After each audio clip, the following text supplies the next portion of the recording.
Yeah, as a scientist, as a data scientist, ML scientist, who's been working for the last 17 years in varied spaces, I kind of feel I have a very good intuition about where the ground grassroots technologies is headed towards, especially in terms of the trends like multimodality, reasoning, cognitive architectures, agentic AI.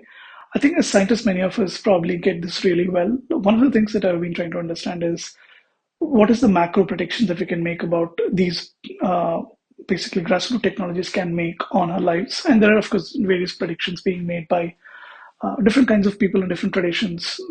Famous scientists have made predictions about how they think the world would look like in the next 5 to 10 years. And then there are various economists who have tried to project their own way of looking at things. And I still feel, in general, we talk about things like labor will look very different in terms of how the market extracts labor out of people, which I think makes a lot of sense. But I wanted to kind of go a little deeper to understand what is the impact of this on economic things, macroeconomic primarily. I think one of the good places to start is state-of-the-art AI reports that are being published by different venture capitalist firms. Some of these firms have been around for more than 2 to 3 decades, and they've actually seen these technological revolutions, different technological revolutions, be it the on-prem to cloud revolution in the 2000s or the desktop to mobile revolution in the 2010s. I think they've basically seen this and then invested and basically benefited from these companies. So I think one of the places I look for is to understand how they look at the AI market. And a recent report from Sequoia, they talk about the Next Generative AI Act too, which is sharing their own perspectives about how the AI market would look like and what does it mean for all of us, the rest of the world. And so they start with this analogy of trying to make sense of today's AI market by taking a look at the past two revolutions, right? They talk about specifically the on-prem revolution, on-prem to cloud revolution, which was pioneered by companies like Salesforce and a couple of other ones. And then they talk about also this revolution from desktop to mobile, where fast forward back to 2007 or 2005, you would probably be searching or doing most of the things on the internet through a desktop that's fixed on your desk, compute that's fixed on your desk. And today, I think the compute that we use is fully mobile. You either have a tablet or some kind of a handheld device, which is your primary interface to all the things that you do on the internet. So there are like emergence of apps like Uber, Netflix, um, DoorDash. All of these are byproducts of the marketplace or like the apps revolution, right? Which is the mobile revolution. So they talk about these to understand what is happening, and they talk about how the on-prem companies underestimated this new revolution, the cloud revolution. And for instance, they talk about how today we know the go-to-market strategies for on-prem was predominantly enterprise sales, which means you had a huge uh, team of people who actually go in person, sell software, and then today we know what it is, right? Like the cloud revolution that changed towards a product-led growth where you basically provide trials and let the customers try the product, see it, and get a feel of how it feels, and then that leads to conversions and sales. So you had this more human-driven approach with product doing the talking. So that has changed in terms of the go-to-market strategy from top down to bottom up. And when it comes to pricing, I think even that has changed, right? Pricing was basically license-based in the on-prem world. In the cloud world, it has moved towards subscription-based pricing. And when it comes to the testing, you predominantly did offline testing, but now on the cloud you can do A/B tests and so on. So I think that's how they were also trying to compare this with how AI is changing today. I think most of us know that the revolution that we're seeing with AI is foundational and different. And there is this emphasis on cognitive architectures because an LLM by itself cannot do the job end to end. You basically need some supporting systems to be able to do a task end to end, which is where I'll touch about that a little bit later. But uh, again, we shouldn't underestimate this revolution as just an incremental one. Rather, this is a transformative one. It also talk uh, about about the different layers that exist in this. When we talk about companies that are innovating, you can think of this as being existing into three layers. The bottommost layer being the infrastructure layer. Think of these as the companies that are abstracting the hardware for you in terms of being able to train your models, do inference on your models to solve challenging practical problems, right? So that's your the bottommost layer, which you can call it as the infrastructure layer, and think of all the Google cloud companies like Google, AWS, NVIDIA to be those players. And then you have a second layer, which is basically a foundation model companies. These are teams which are building the models like OpenAI building GPT, Google building Gemini, Meta building Llama. So these are companies that are putting huge amounts of cost and time and effort to build these models for us. This is also the most expensive area to invest because it's a crowded space and there is a huge cost to entry, right? So not, it also makes sense to not have too many foundational model companies because they're effectively going to be doing similar things. Maybe we don't need hundreds of them. Maybe it makes sense to have a few tens of them so that we can basically innovate at the same time, optimize our efforts in terms of how we spend our amount, in terms of where we put our money. The third layer is basically the app layer they talk about, which is where all the applications are being built using these foundation models that exist today. And this is where most innovation or value is to be realized. And the in the report they talk about how uh, today's world is extremely looked as software as a service, and that is changing towards a service as a software. They talk about this new paradigm, service as a software, to flip this to talk about SaaS is predominantly software as a service is predominantly horizontal AI. They call this as horizontal AI because you could, let's say, solve a customer service problem across all industries using software as a service. You could, these are the things that Salesforce provides. Companies like Freshworks are providing. It basically gives you the software that I, as a customer, can take and deploy it in my premises and then serve thousands or millions of customers uh, uh, by having deploying my own set of people to run that software, right? Now, what is vertical AI? They talk about this new emerging trend of vertical AI, which is service as a software. Now, instead of providing software, you can actually go solve this end to end, the last mile problem, right? Which means you can actually solve the legal domain end to end. In the previous world, you might have used SaaS tools as one of the entities in solving a problem end to end, but there was a lot of human or domain expertise uh, needed to solve that end to end problem. Today, I think the agentic AI is making the vertical AI possible. That means if let's take legal as a domain, if I want to solve that problem end to end, today there are tools using foundation models that we can solve end to end, right? Right from the time you start the conversation to gather inputs from the customer to understand what he's looking for in terms of legal advice, right to the point where they can actually give an advice and take actions to actually, let's say, decline or accept a sale, right? As big as that. I'm, of course, being optimistic here. There are lots of challenges to solve, which is where I think the other technical challenge on cognitive architecture comes into picture, and I'll talk about that in a bit. Um, so this is the vertical AI. So if you take the legal domain as an example, and I'm looking to buy a new house, and I want to get an expert advice on whether I should be buying this home. And let's say I have a bunch of documents that I have with me. Some of them are in PDF, some of them are web links, and some of them could be things that I don't have access to. For instance, if I want to look up some governmental records, that might be behind a paywall or behind some kind of a web interface, right?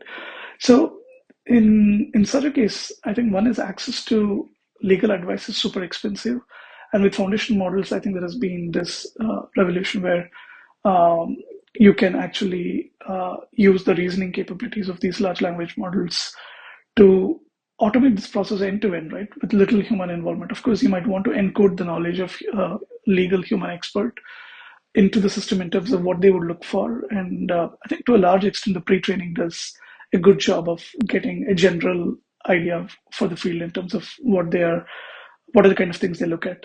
And now you can further personalize with custom cognitive architectures where you can have different layers, and we'll get to that in a bit. But what I was saying is, as a user, if now legal advice becomes a lot more accessible, you could be able to serve this user with much reduced human effort. For example, it would take a lot of time for a human lawyer to go through all the documents, and especially if you know what I mean, if you're from India and other markets where much of the transaction happens with documents that are not centrally available. There could be like hundreds of documents, thousands of pages that has been passed over from generation to generation, and there could be those nuances where there could be legal complications. So it would take a human lawyer almost many days to actually make sense of it, to say, hey, this title is clean, you can go ahead, or if there is any problem with this title, right? So I think what could happen here is, in this case, of course, the human lawyer is going to go look up governmental records. He might be asking somebody to go visit and make some inspections. So some of these could be automated in terms of LLMs being made available with tools and agents that can actually browse the web and get this information by themselves. And of course, there is a huge other aspect, which is it can reduce the concerns with privacy.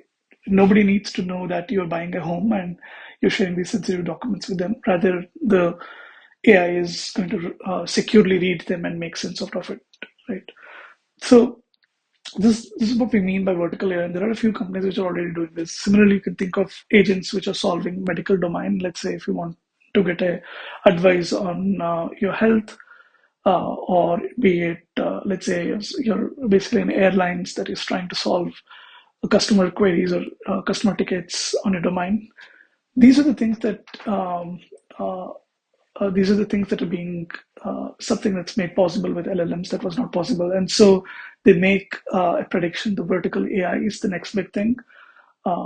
Software as a service will flip to being service as a software. So that's an interesting take on where the AI apps market is headed, right? And going ahead, I think let's switch to cognitive architecture. So what is cognitive architecture? Because we know LLMs are prone to hallucinations. Until 2023, I think most of the research was mostly on pre-training compute, which means you basically were spending all your dollars and GPU on basically training a model with massive data sets and building a bigger and bigger data sets and utilizing newer innovations like mixture of experts and other ways to scale models in a meaningful manner. So until 2023, most of the innovation was on the pre-training side and exploiting the scaling laws at the pre-training time.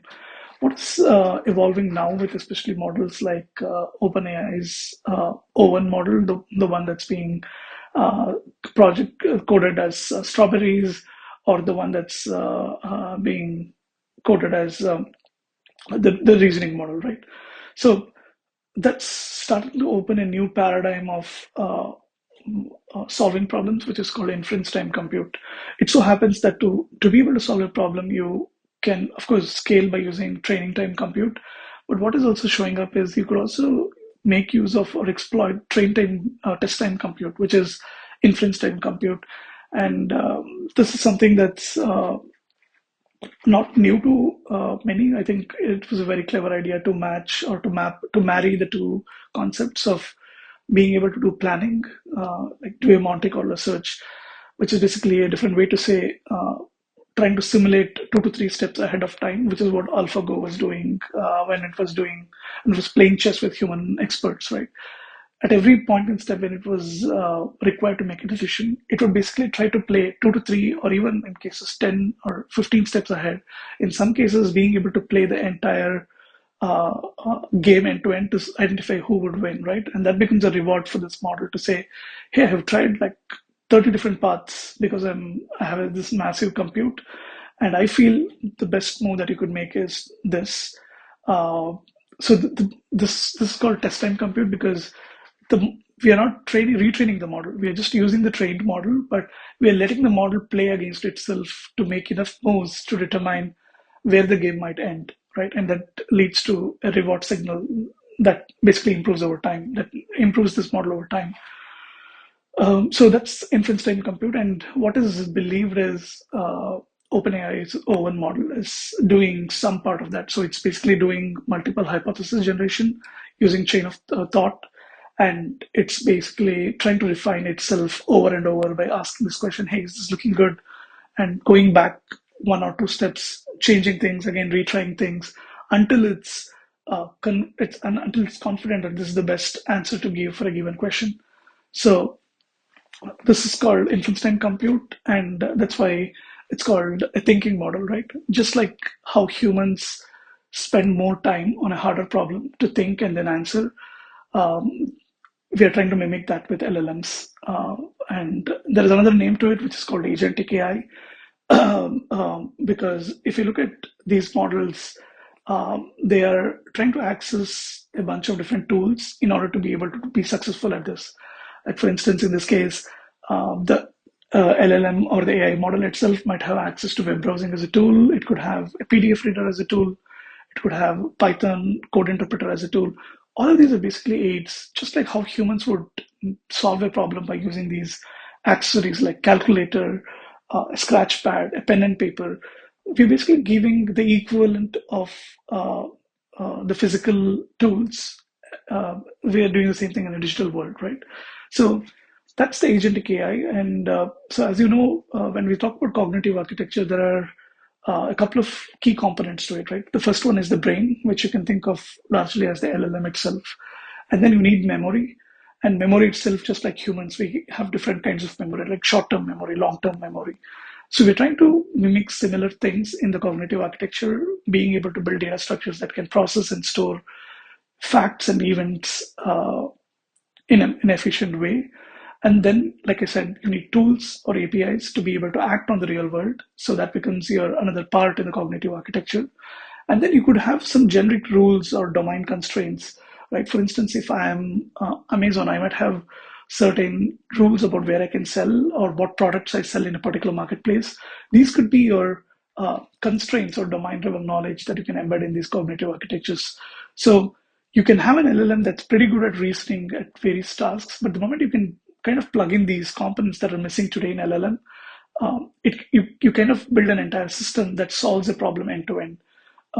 So I think today LLM companies are trying to do a bit of both to build the ecosystem for us, but it still doesn't solve the last mile problem, which means if I am a legal company and I'm trying to solve this legal domain problem, the OpenAI or any of these foundation models, they don't solve the last mile problem. They solve probably 70% of the problem, but 30% of the last mile, 100 miles or 300 miles of the problem is still solved by these startups that are building these smart tools around this cognitive architecture to be able to achieve what they want with a fairly high precision, right? Let's put 80%. Let's not say 99 or a very high number because I think still there is a lot to be gained. And of course, the foundation model itself gets better and better over time, and I think that shows up. And so it leads to an interesting question: if I want to be building a startup, where should I be building, and what should I be doing, right? And I think OpenAI's Sam Altman has a very good intuition for this. Like he particularly recommends not trying to build patch solutions for things that are lacking in foundation models today. For example, if you take reasoning, don't try to solve or do patchwork on solving the reasoning problem, right? Instead, build on things that are specific to your domain that doesn't exist anywhere. Nobody is building. Like, instance, in legal domain, if we want to be able to access these documents or public records, you want to be building APIs that can talk to these governmental systems, right? Nobody is innovating on that. So I think you should be trying to put more of your time on building those rather than trying to solve reasoning because as OpenAI founder Sam Altman says, the reasoning is going to get foundationally better, like 100x better in the next model, and they have their own taxonomy of levels of AGI. So I think this is true for almost all of the foundation model companies. Meta will innovate over these core capabilities of LLM models, be it reasoning, being able to do fact retrieval, being able to do RAG, long context, handling long context, doing multimodal things. These are things that will get better over time. I think if you're thinking about building a company, I think it's good to kind of pick one of these vertical AI and try to see what's missing today and invest your time and effort on building those. I think it's a pretty good advice. I'm not sure how many have followed, but I can maybe drop links to those in the comments so you can sort of follow along. I hope you enjoyed this video, and if you did like it, please consider subscribing. I would be in the next few sessions talking about some of the more detailed grassroots innovations that's happening in AI.